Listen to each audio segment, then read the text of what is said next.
Muy buenos días, amigos y amigas. Hoy vamos a arrancar en esta sesión pensando, trabajando, introduciéndonos en las luchas sociales de los pueblos de América Latina y por supuesto el Caribe. Eso en el marco de la Escuela de Escuelas y del Congreso Bicentenario de los Pueblos, como gran punto de arranque para todo esto. Y por supuesto, perdón para quitarme el tapaboca, vamos a ver si así puedo trabajar más espontáneamente. Y eso dentro de un marco, y es el pensamiento justamente de los pueblos del sur y el pensamiento del sur. Eso nos va a generar una primera interrogante o una primera delimitación, que es qué vamos a entender nosotros por luchas sociales. En la actualidad, en todo el continente, tanto desde México hacia abajo, hay una serie de movimientos, hay una serie de protestas, hay una serie de cuestiones que parecieran ser conducidas y además orientadas por afanes fundamentalmente políticos y no estrictamente la lucha de los pueblos. Eso porque la lucha de los pueblos históricamente en nuestro continente ha tenido una misma raíz y ha tenido el movimiento, la aglutinación de distintas capas sociales a través de toda la historia. Eso hace que se muevan estas luchas y el sentido de lucha de los pueblos. Por ejemplo, en nuestra historia, no tan contemporánea ya o contemporánea, específicamente, por ejemplo, en el momento antes de la independencia se dieron unas cuantas luchas, pero esas luchas básicamente iban en el carácter no esclavista y no estaban dirigidas de manera directa contra, por ejemplo, la corona española, sino contra el dueño de las tierras, contra aquel que le explotaba en forma directa. Es posterior a todos estos movimientos y al sofocamiento de estos movimientos que surge ya un pensamiento, una coherencia de ideas, de proyecto que genera otra capa social, en este caso ya los hijos de los terratenientes, los mantuanos, una clase más o menos formada, una clase pudiente, la que logra aglutinar los distintos factores y sectores de la sociedad para generar la primera gran lucha de independencia y de liberación contra el colonialismo. Ya aquí sí tenemos un gran movimiento de las luchas sociales. Ese movimiento de las luchas sociales, por supuesto, se vio ahogado por distintos tipos de factores y aparte de eso, la solidaridad y la manera de tratar de mantener el estatus y los niveles de dominación y explotación para todo el pueblo y para toda la cultura y para todo el continente, en un gran objetivo que ha sido siempre el mismo, la obtención, la extracción de todos los recursos de nuestra región. Ese es el gran objetivo que se plantean allí. Hacerlo además de la manera más económica posible e invirtiendo lo mínimo e importando muy poco cómo queden y en qué condiciones quede tanto la gente como la naturaleza en los distintos ambientes que puedan ser. Eso vale para México, para Centroamérica, para las islas o para el resto del continente. Igual se va a mover entonces toda la solidaridad, todas las ideas, la conformación de un pensamiento que va más o menos delimitando nuevas formas, nuevas estrategias, fundamentalmente de resistencia. Ese es el primer instante y el primer gran momento en el que viven los pueblos. Inicialmente, hoy, por ejemplo, en Venezuela y en el continente, estamos justamente en un espacio de gran resistencia. Por eso tenía que hacer esa ida, esa vuelta atrás para ver cómo habían sido más o menos la lucha y comenzar a definirla. Dentro de ese marco, con necesidades sociales, con necesidad de conquistar espacios, de liberarse de distintas formas de opresión, es que surgen las luchas sociales, porque en la actualidad, en nuestro continente y en nuestro país, han surgido muchas manifestaciones, muchas expresiones que realmente no tienen fundamento social en su protesta. Por ejemplo, luchar por espacio de libertad de expresión en Venezuela, cuando aquí toda la gente dice y puede expresar todo lo que quiera y decirle desde el presidente de la República hacia abajo prácticamente todo lo que quiera. Entonces es una causa, es una lucha, es un motivo, es un móvil más o menos impuesto. E igualmente van generándose en la dinámica social, en lo que esté de moda, distintas categorías y distintas acusaciones sobre la nación para generar un clima de violencia, de inestabilidad y posiblemente ganar puntos políticamente dentro de un factor o de un grupo determinado que quiere, por supuesto, atrapar, tener, dominar el espacio del espectro del poder y el espectro económico. Fundamentalmente allí está. Pero, aparte de eso, los pueblos sí tienen sus luchas. Se solidarizan, se comunican y van estableciendo distintas estrategias. Hoy, en la actualidad, y aquí sí nos involucra a todos y cada uno de nosotros, estamos en un proceso y en un momento determinado en el que ya queremos todos, de distintas formas, lo vemos en la prensa, lo vemos en el comentario, lo vemos en la conversación, en la calle, por supuesto con distintos grados de análisis y de profundidad en cuanto a lo que quiere abarcar y lo que quiere lograr. Estamos en una etapa y en un momento en el que queremos la transformación, pasar a otra cosa, cambiar nuestras realidades. Esa etapa de transformación es justamente un punto en el que se necesita no solamente hacer una acción distinta, sino que implica algo más. Implica tener idea, tener un proyecto, tener una ruta y además saber con quién vamos a contar y hasta cuánto podemos dar para alcanzar esos objetivos que allí está trazado. Nosotros, como nación en lo particular, tenemos una guía extraordinaria. Primero, el marco de la Constitución de la República Bolivariana de Venezuela y como forma de alcanzar los distintas líneas de desarrollo, tenemos el Plan de la Patria. En esas dos grandes áreas nos corresponde entonces hoy fundarnos, montarnos, transformar nuestras realidades. Ahora, ¿qué realidades vamos a transformar? ¿Para convertirnos en qué? ¿Para hacer exactamente qué? ¿Para volver a ser sometidos por otras formas? ¿Para generar una capa de intelectuales, de ciudadanos que desconocen su propia historia, niegan su origen? No.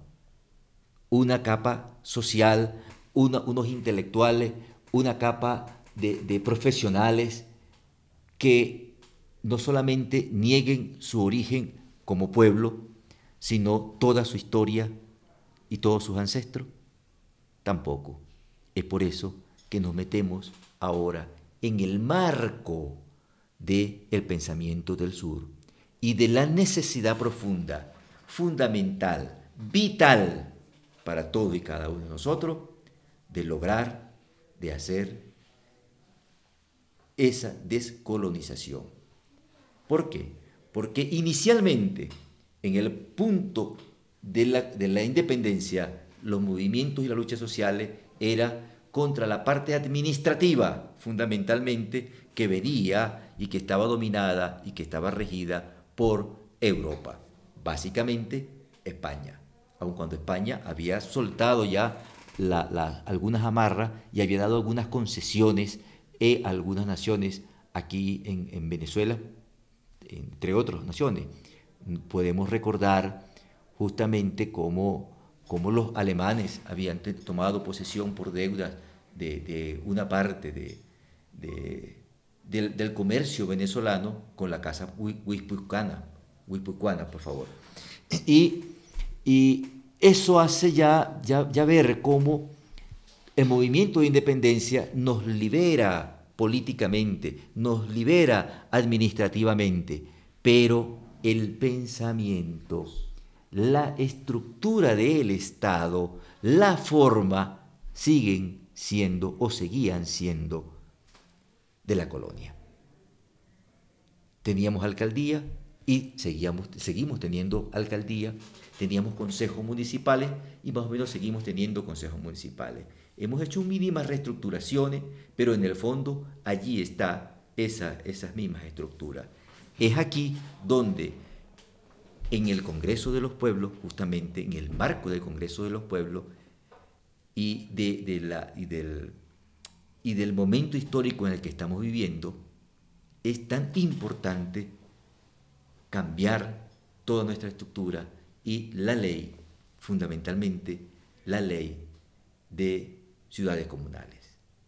Y la otra manera de organizarnos, otra manera de dinamizar y trabajar desde otros ejes, porque el capitalismo, porque la sociedad colonial trabaja fundamentalmente para una persona, para un patrón, ya fuese el rey, ya fuese el dueño de la fábrica, o ya fuese el capitalista o el gran inversionista. Ese es el gran objetivo. Para ahí y para allá tenemos todos y cada uno que dar un gran aporte en sangre, en trabajo, en sudor, en lágrima, en sacrificio, para que cada día ellos sean más ricos y más poderosos. En otra dinámica, en otra forma de pensamiento, y aquí vienen nuestras raíces culturales, desde lo aborigen, desde lo indígena, y comienzan entonces a confluir dentro de esta lucha de liberación otras formas, otros pensamientos, otras dinámicas que nos pueden ir permitiendo de verdad delimitar otra manera de organizarnos, de estructurar el Estado, de estructurar nuestras dinámicas de producción y además el beneficio, el resultado, el para qué trabajamos nosotros todos y cada uno de los días de nuestra vida. Y eso puede estar orientado perfectamente hacia lo social, hacia el bien social, hacia lo colectivo y al mismo tiempo hacia lo individual. No es que todo va a pasar específicamente a ser del colectivo. Usted, como ciudadano, por supuesto que va a tener todos los beneficios y grandes beneficios, pero no es egoísta, no es solo de acaparamiento, no es con el sacrificio y el cercenamiento de las posibilidades de los demás que usted puede surgir. Es decir, yo puedo ser un intelectual, yo puedo ser un ciudadano con salud, si en el marco en el que yo estoy puedo conversar, dialogar, encontrarme con otro y aprovechar ese espacio y puedo moverme en un ambiente, en un mundo sano. Y es justamente eso parte del gran proyecto que está expuesto en el Plan de la Patria y las líneas centrales que se han movido dentro de esto. Es para allí entonces, desde la solidaridad, desde el reencuentro, desde la conjugación de nuestros propios movimientos, de nuestras propias historias, que podemos perfectamente reorganizarnos y podemos justamente volver a soñar y a construir nuevamente grandes proyectos. Eso porque en el marco social, en el marco de las dinámicas de las modas, por ejemplo, Centroamérica fue invadida por los maras.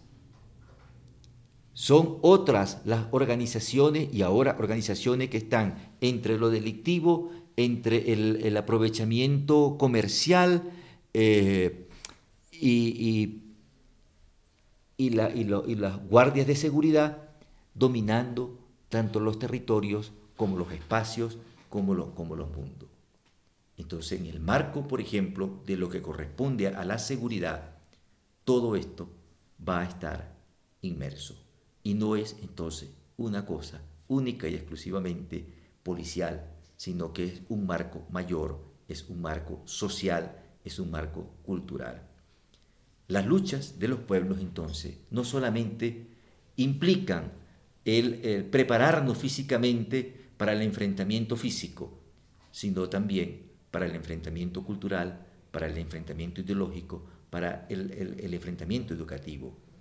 Nosotros contamos con una extraordinaria, gigantesco árbol de historia en este sentido. Porque en el momento en el que comienza Miranda o Bolívar por el espacio administrativo de la liberación y de la independencia, en ese mismo instante también está trabajando, por ejemplo, Andrés Bello en el otro marco, en el marco cultural, y don Simón Rodríguez en el marco educativo. De haber nosotros conjugado eso, indudablemente hoy no estaríamos hablando o no estuviésemos hablando de descolonización, porque hubiésemos logrado sencillamente la transformación del ser nuevo, del hombre nuevo, del sujeto nuevo. Y para ello, entonces, no tenemos que estar estudiando ni formándonos por 50, por 60 años. Es una dinámica que va con la praxis. Es una dinámica que arrancamos nosotros desde nuestro hogar, desde nuestra propia dinámica, desde nuestro hacer, desde la manera de saludar, desde la manera de despertarnos, desde la manera de reincorporarnos en todos y cada uno de los espacios. Y eso implica, además, otra cosa, y es que en las luchas sociales, que hay tantas luchas sociales distorsionadas, con carácter muy distinto, y en este instante, por ejemplo, en el continente tenemos una lucha en el campo, en la parte campesina, una lucha gigantesca con cientos de desaparecidos en el continente al año, por ejemplo, con lo que corresponde a la Defensoría de los Derechos Humanos y a los líderes sociales. Son muchísimos los líderes sociales que se están perdiendo en el continente. Una lucha gigantesca por la información, por la comunicación y al mismo tiempo también una lucha contra los espacios fundamentales de la violencia en el que se comienzan a generar otros mundos, otras cosas. Todas estas luchas van a confluir en la gran lucha de los pueblos. Aparte de eso, entonces tenemos las luchas particulares, las luchas de los sectores ya determinados, como por ejemplo las mujeres, o por ejemplo la búsqueda de la no discriminación por determinado factor que sea, por el factor que sea. Y eso nos permite, por ejemplo, adentrarnos a un fenómeno muy reciente, aun cuando tiene tiempo en desarrollo en el continente, como es el aspecto religioso. Se han dado cuenta cómo gran parte de las naciones que han sido conquistadas por la derecha y la extrema derecha en el continente han tenido como base de plataforma de lucha, de regar el mensaje, muchas iglesias. Entonces, fíjense cómo la cuestión aquí se va a complejizar. Y es justamente dentro de ese marco, de esa complejidad de la lucha por los distintos sectores, por los distintos entes y por las distintas particularidades y singularidades que tiene el ser humano y que se hacen desde este continente y que por supuesto une a, por ejemplo, el movimiento